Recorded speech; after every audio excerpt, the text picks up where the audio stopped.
Annihilape going to heavily overfarm before firing off the Rage Fist, not only securing the knockout, but also vamping up our attack. The opponent likely sent back out Glycerpod, expecting to win CMP. Well, unfortunately, trainer, not today. My attack rated Annihilape picks up that one-hit KO. The opponent's final Pokemon is Licky. Far too thicky, but Annihilape about to make this Lickitung look like Licky not thick enough. Welcome back to the channel. For those of you returning subscribers, or those of you that watch my channel for a while, will know that my signature team has been Fighter Double Dark Poison in the Open Ultra League since all the way back in Season 8. I've tried numerous fighting types in the league. These include Hitmonchan, Hitmontop, Hariyama, Machamp and Poliwrath, both on Mudshot and of course on its legacy move of Counter. Last season I actually tried Annihilape, and this was actually the team that got me to the Legend rank in Season 19's Go Battle League. This season Counter has been nerfed, so Counter users not that common. However, Annihilape recently had a Comm Day, giving it Rage Fist, a 35 energy charge move that has a 100% chance to vamp up your attack. So here we are, we're going to see if my classic ABB Double Dark Poison team still has play in Season 20's meta. Without any further ado, let's get into the battle. And in Game 1, we're going to lead Shadow Annihilape into Feraligatr. Not fantastic, the Shadow Claw is going to be hitting us for super effective, 2 better response in the back, so we say switch into Drapion, baiting out Guzzlord. You all know, I personally run Sludge Bomb my Drapion. Guzzlord's one of the matchups that it picks up. You actually win this in the zero shield scenario. The opponent now going to be forced to shield the second Sludge Bomb, or we're just going to straight up take back switch. Sludge Bomb helps you against the dark types in general, stuff like Mandibuzz as well. It's an absolute miserable matchup when you've got Aqua Tail. It also gives you that ability to nuke potential fairy types. A lot of fairies getting far too brave at thinking Drapion's run Aqua Tail, and my god, it's a case of fuck about and find out. How this ABB team works, if I don't see a ground or steel type in the lead, something that Annihilape's pretty decent into, we're going to be safe switching into Drapion, looking to bait out that potential Dark Poison counter, enabling Skuntank the best opportunity to sweep the back line. Season 20 saw a huge buff to Mud Slap users, so that strategy is more important now than ever. The opponent attempts to force a charge attack prior event, but I am not falling for any of that nonsense. I know I can tank one move, commit to that full poison jab farm down and leave it absolutely loaded. The opponent sends back out Guzzlord, a pivot into Annihilape, baiting out Tina. We're going to fire off the Rage Fist. Rage Fist hits for super effective, and a fair amount of it of that, certainly putting Giratina into crunch range. My skunk already finds itself deep in the red. So I'm deciding to throw this crunch immediately, knowing the one-turn Dragon Breath is going to very quickly shred through my remaining HP. Guzzlord doesn't have a move. The opponent attempts that Dragon Tail farm down, but Skuntank holds strong, survives the Dragon Tail, reaches the next crunch, and that's going to be all she wrote, me advancing to a 1-0 start. GG's, and thanks for playing. 2 for 2 on Lost Leaves, we say switch into Drapion, and there is the thing that Drapion hates to see, Cobalion. Before someone says Aqua Tail would at least hit for neutral. Yeah, you need about 15 to knock Cobalion out. Sludge Bomb is just objectively better. I'm not even entertaining any of that silly talk on this channel. Regardless of your moveset, this is a pretty miserable matchup. If you get a few crunch debuffs, you can occasionally force a Cobalion to shield, especially those that get very greedy and continue to farm up a boatload of energy. Drapion does get Cobalion deep into the red. Ideally, we'd like to leave a bit healthier to get some more farm, but regardless, I'm going to be spamming that switch as soon as I remove this thing from the field of play. Let's go Skuntank back out, comes Clefable. Tough decisions to make. They farm to the Moonblast. I invest the Protect Shield, and I instantly regret it, as who doesn't love to bait Shadow Pokemon? Out comes Gator. It was at this point I knew I messed up. Obviously, I'm already behind in this battle. I've lost lead, hard lost switch. To get myself back into the battle, logically, I should look to try and call a bait or do something to maintain some advantage. Invest in a really poor Protect Shield, gives Gator a 2-to-1 shield advantage. If we're using the 2s, especially on Trailblaze, I could just vamp up, probably through the remainder of the team. However, as I have no Protect Shield type beyond, we are going to catch back onto Annihilape, but even that is simply too little too late. As I fell for the bait earlier, the opponent is going to be able to outpace me to the neutral Moonblast. Shadow Skuntank, not particularly bulky, and is going to get one shot. GG to that opponent. In the next battle, see Drapion on the lead. 2 crunches will be knocking out Annihilape. I'm going to farm up 5 counters, catch the crunch onto my own Drapion, banking my energy in the process. Check and see if the opponent has any potential ground type. The opponent doesn't send out a ground type, they send out Poliwrath, a real blast from the past. Last season this thing was on like 95% of teams, but the counter nerf has really seen it fall from grace. We're able to land the Sludge Bomb. Another reason you should run Sludge Bomb on Drapion, or at least it was a reason last season. The opponent fires off the Icy Wind, removing me from the field of play. I'm going to send back out Ape, over farm play to the charge attack priority, and look to secure the knockout and vamp up my own attack. If Drapion does re-enter the arena, they're not going to appreciate the boosted counters. Out comes Mandibar. As you can see, we're getting a huge amount of frame drops. I'll be honest, game state today was super poor. We can't complain too much. It is what it is. We're all used to this terrible game at this point. I attempt an aerial ace catch onto Skuntank, unsuccessfully baiting back out Drapion. Annihilape isn't the only one on this team, 100% chance to vamp up his own attack. Skuntank running Trailblaze also has that ability, and I'm looking to boost myself as much as I physically can. Both me and my opponent hanging on to both protect shields.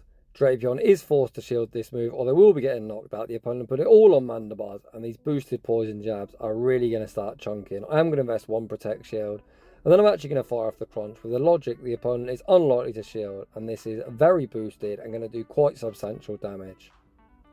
Perhaps I attempted to oversell the damage. It wasn't quite that impressive, but it does do objective more than the Trailblaze, and it also has the potential to debuff the opponent. We don't get the debuff, but the opponent is rapidly running out of HP.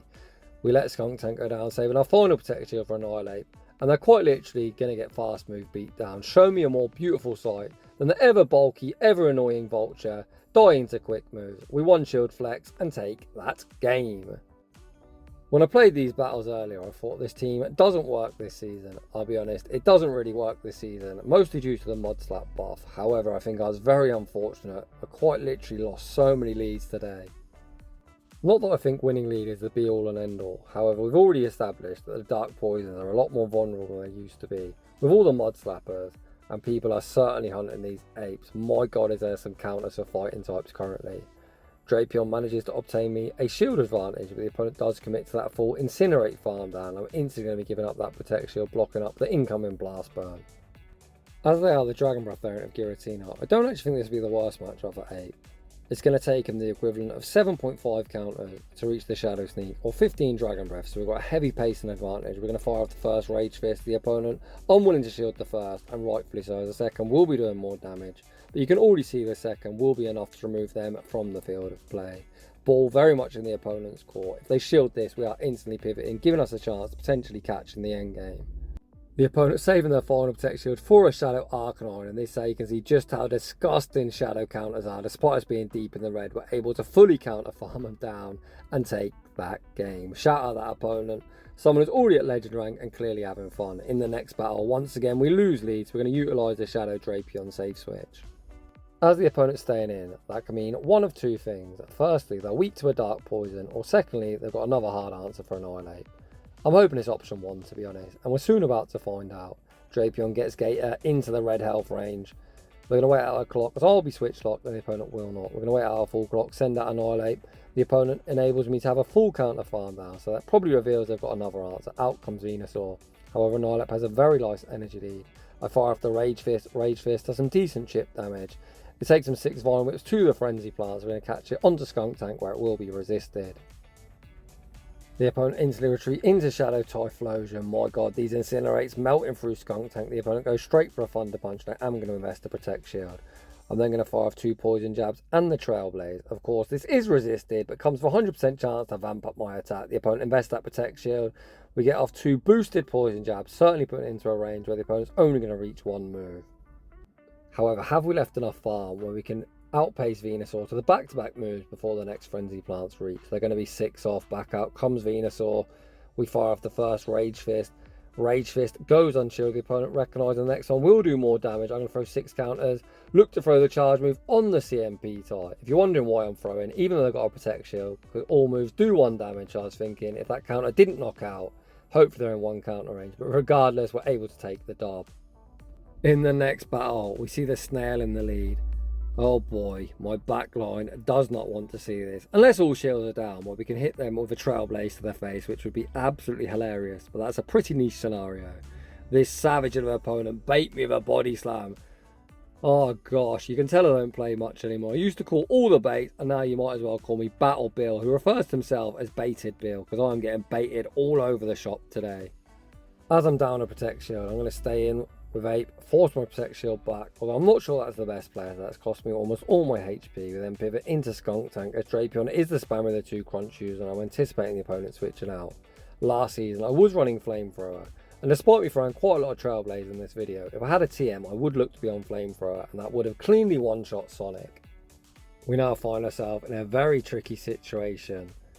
The opponent is in crunch range. We find ourselves in the 1-to-1 shield, but Annihilape is now nothing more than a sacrificial swap. Speaking of which, we catch back onto Annihilape, giving ourselves a very slim chance of winning this battle. If the opponent was on Shadow Claw as opposed to Dragon Breath, I'd very much fancy my chances, but I think that Dragon Breath is just going to be too oppressive. Although no one likes a defeatist attitude, so I'm going to give it my best shot, try my best to pull off some shenanigans. I pause a turn, ensuring this crunch isn't caught on Giratina, which is a very good start. Crunch removes Sandslash from the field of play. We're going to need to reach the double crunch.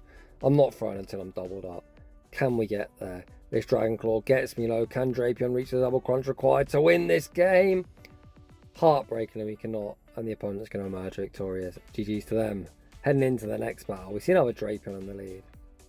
Last time I threw 5 counters and caught the crunch. This time we're actually going to tank the first move and look to catch the second, as counter doesn't generate energy particularly quickly this season. It's the opponent that actually takes the initiative, trying to make the catch. I hold my energy, send out Skuntank to answer this Glisserpod. Glisserpod fires off the liquidation, doing some very solid chip damage. And once again, I'm going to be a degen, fire off the Trailblaze. Trailblaze not only forces the Protect Shield, but also vamps up my attack, which is kind of the ongoing theme of today's video. I'm more than happy to play the ones out with this opponent, knowing I'll leave with a very boosted Skuntank. The opponent could invest their final protection, that works for me as well. When shields are down, we've got a good chance of booming something. The opponent bank a charge move, then send out Drapion. This is where things get interesting, and what they're trying to do here is bait back out my Annihilape. As the IV dependent CMP type between Annihilape and Glisserpod is usually in Glisserpod's favour. However, surprise trainer, I have a very attack weighted Ape. Back out comes Glisserpod, high Glisserpod, by Glisserpod. The opponent gets denied of their charge move. Out comes Licky, far too thicky. We're about to name it Licky. You, sir, are not thick enough for Annihilape. Absolutely sweeping the back line. Get that Lickitung off my screen, and we take that game. Normal service resumes in the next battle. We're managing to lose lead. We're going to utilise the Shadow Drapion save switch, and we've seen this play out before. My Drapion save switch is answered by a ground type. At least this one is running Sand Attack as opposed to the oppressive mod slap. We actually managed to call the bait, meaning Drapion will be forcing a Protect Shield from a ground type, which is absolute best case scenario. The opponent going to get a massive Sand Attack farm down. Unfortunately, my Hundo IVs are let me down there. However, what Drapion did there is force a shield advantage in a matchup. I had no right in doing so, which I'll more than take. The opponent fire off the Scorching Sands. They don't commit to the next Scorching Sand. There's only a rock type Weather Ball. It's supposed to be resisted, but still leaves us incredibly low. We're able to get the farm down, leaving a quite literally fractional HP. I bank the Rage Fist, pivot into Skuntank, and out comes Gyarados. Do you even need to ask what time it is? Time to spam that Trailblaze and get vamped up. I watched this endgame back a couple of times after I played it. I think it's always important to watch battles back, but you're not sure you made the optimal play. So I could have fired off the Trailblaze there, losing CMP, but then I would have still had a Protect Shield remaining to shield a move from Clefable. Instead, what I'm going for is all the energy in the world, knowing Clefable isn't at a charge move yet. So we're going to fire off this boosted Trailblaze, get off as much poison jab damage as I physically can, and try and get him into Rage Fist range. In the heat of battle, I was thinking, I've done it. That has got to be Rage Fist range from a Shadow Annihilape. But the question is it Rage Fist range? We've got it locked and loaded. The Rage Fist leaves the opponent 1 HP and a dream. And we take a very tough, heartbreaking loss. One of the main reasons I didn't opt to save one Protect Shield for a move from Clefable is I was almost certain they'd probably have Swift. That opponent actually Meteor Mash my Skuntank. So if I would have threw the Trailblaze at Gyarados, I think that would have ended in victory. But hindsight's always 50-50. In the next battle, the tough leads are unrelenting. Our Angry Ape into Skeletor, the opponent save switches into Lotix. You're probably thinking, why am I crunching them? Well, I wanted to test how bulky it is. I was thinking one crunch and a Sludge Bomb will knock out, and I can't quite believe it doesn't. Holy cow, the opponent survives on 1 HP and the dream. In Ultra League, this thing actually has some decent bulk by the looks of it, unlike in the Great League. I've been using it in Battle Frontier, and if you even look at that bloody thing the wrong way, it gets knocked out. Out comes Galarian Moltres, the opponent running a very cool double dark team. I pause a turn, ensuring the opponent doesn't make a savage double resisted close combat catch back onto Skeledirge. We force our protection, then pivot into Skuntank. The opponent has the ability to Brave Bird and dip. I invest a protection, the opponent like a savage bait me, back out comes Shadow Drapion. We're going to fire off 2 poison jabs and the crunch goes unshielded, and just like that I can see a wink on. The disarming voice of course will hurt, but will do less than a Brave Bird. We tank the disarming voice, we're able to poison jab farm down before the incinerate registers, and in this situation always throw crunch for that 30% chance for debuff. Crunch does go shield, unfortunately we don't see the debuff. We pivot back out into Ape and we're going to force the opponent to Brave Bird. The opponent does Brave Bird, which lowers their own defense. Skuntank so low on health but able to survive the fast move pressure, a poison jab farm down, and we take that game. In the next battle, you guessed it, another lost lead. We see the Kentucky Fried Chicken, Bird of Death, not what Annihilape wants to see. We say switch into Drapion, baiting out a Shadow Dom fan. A very cool pick, but certainly not something we want to see. The opponent actually going for the full Mud Slap farm down, which is going to give me a shield advantage in the mid game, and that works for me. Only a couple of weeks ago we featured no Bonfire Head, fellow content creator running this thing with Play Rough. This opponent also has the Play Rough nuke, but I've got no intention of shielding 8. We're just going to 2-shield Skuntank and hope to sweep the back line. The opponent running double Mud Slap. Yeah, that is RPS for the loss, and I'm instantly going to concede. In the next battle, yet another lost lead. Please game, give me a break. We say switch into Drapion and we see yet another Mud Slap user. Jamie Finn out here getting algorithm to fuck. The channel mascot doing its very best to put in work, able to get off the debuff the first time, but the second crunch, even with a -1 defense, isn't enough to knock out, but it does force some energy. That means this opponent's only going to reach a body slam, which will actually leave our Annihilape super healthy. We still haven't got alignment, but I guess I'll take that. We pivot into Skuntank. The last time, we shielded a swift bait. I'm really hoping this opponent doesn't bait me. We correctly should have a Moonblast. Out comes Moltres. Is this winnable? This would be a situation where Flamethrower would at least hit for neutral, but of course the Trailblaze does come with a 100% chance to vamp up your attack. The opponent doesn't even farm to a Brave Bird, so I know this is only an ancient power. I guess the opponent's thought process is, I'm not going to shield that, and they just want to get off as much chip damage as they physically can. The opponent shields up the next Trailblazer, pivot back out into Annihilape, and again I've got no intention of shielding this. The opponent actually again go for the ancient power, then send out Clefable. I'm going to go straight for the Rage Fist. Rage Fist, I'm not going to do too much. We've already seen that Clefable is a very thick Pokemon, and that isn't even enough for anything other than a Swift. We're not going to shield that. The opponent fire off the Swift. We're able to reach the next Rage Fist on the CMP tie. I can't quite believe it. This game looks like it's going to end in a victory. The opponent does Sucker Punch farm us down. The Skuntank going to be able to Poison Jab farm down Moltres, and we take that game. Hallelujah, we finally win lead. The opponent say switches into Tentacruel. I think the correct way of playing that is chip and then dip. Because in even energy and even shields, Drapion isn't all that good into Tentacruel, although it's objectively better when Drapion continues to get that debuff. The game might be giving me bad lead after bad lead, with the exception of this battle, but Drapion is getting very lucky with them 30% debuffs. It looks more like a 75% chance. We managed to force ourselves a shield advantage here in the mid game. I'm going to invest the Protect Shield, try and force the opponent to double shield if they want that alignment. That will then open up the door for Skuntank to throw the Trailblaze at Walrein. The opponent actually happy to take an energy lead with Walrein. However, they look for the Powder Snow farm down. The channel mascot putting in so much work, able to reach the crunch, getting off some much needed chip damage. We send back out Annihilape. This can only be an Icicle Sphere. They haven't got the energy for an Earthquake. Icicle Sphere doesn't do all that much damage, and out comes Gator. And I go straight for the Rage Fist, and this is intentional. I doubt the opponent's shield. They do not, and that should put them in a range. But we can actually go for the one shield and full jab down. They are going to reach back-to-back Hydro Cannons. Again, this is IV dependent on who wins CMP.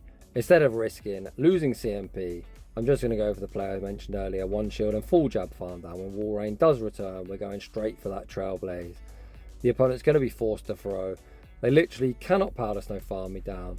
You can see there I did attempt to switch, but switch time I wasn't up. The opponent does commit to the Powder Snow farm down. They don't get there. Skuntank reach the crunch, and we take that game. In the next battle, we see more of a neutral lead. Essentially their bait game. Close combat would easily one-shot, but Rage Fist certainly would not. The opponent fire off the crunch, they get the debuff. So with that in mind, I'm going to anticipate the opponent looking to throw the Aqua Tail. We catch the Aqua Tail onto Drapion and bank a whole heap of energy. My Drapion say switch is answered by Poliwrath. What is this? Season 17, 18 or 19? It can't be season 20. We fire off the Sludge Bomb, actually forcing a Protect Shield. I honestly was not expecting that. The opponent recognises we'll reach the next sludge bomb, so opt to dump energy. They throw the ICO in, securing the knockout. Of course, we're going to send back out Annihilape here. I'm going to fire off the close combat. This is a shadow close combat. I was anticipating it knocking out. It actually doesn't quite do enough damage, but does leave him in a range where we are going to get a running start with Skuntank. The opponent fires off the ICO in, forces the knockout. The opponent pivots into Venusaur. We show him a 2-shield skunk. The opponent says no thank you, concede the match, and that is just about going to wrap things up for today's shoutcast.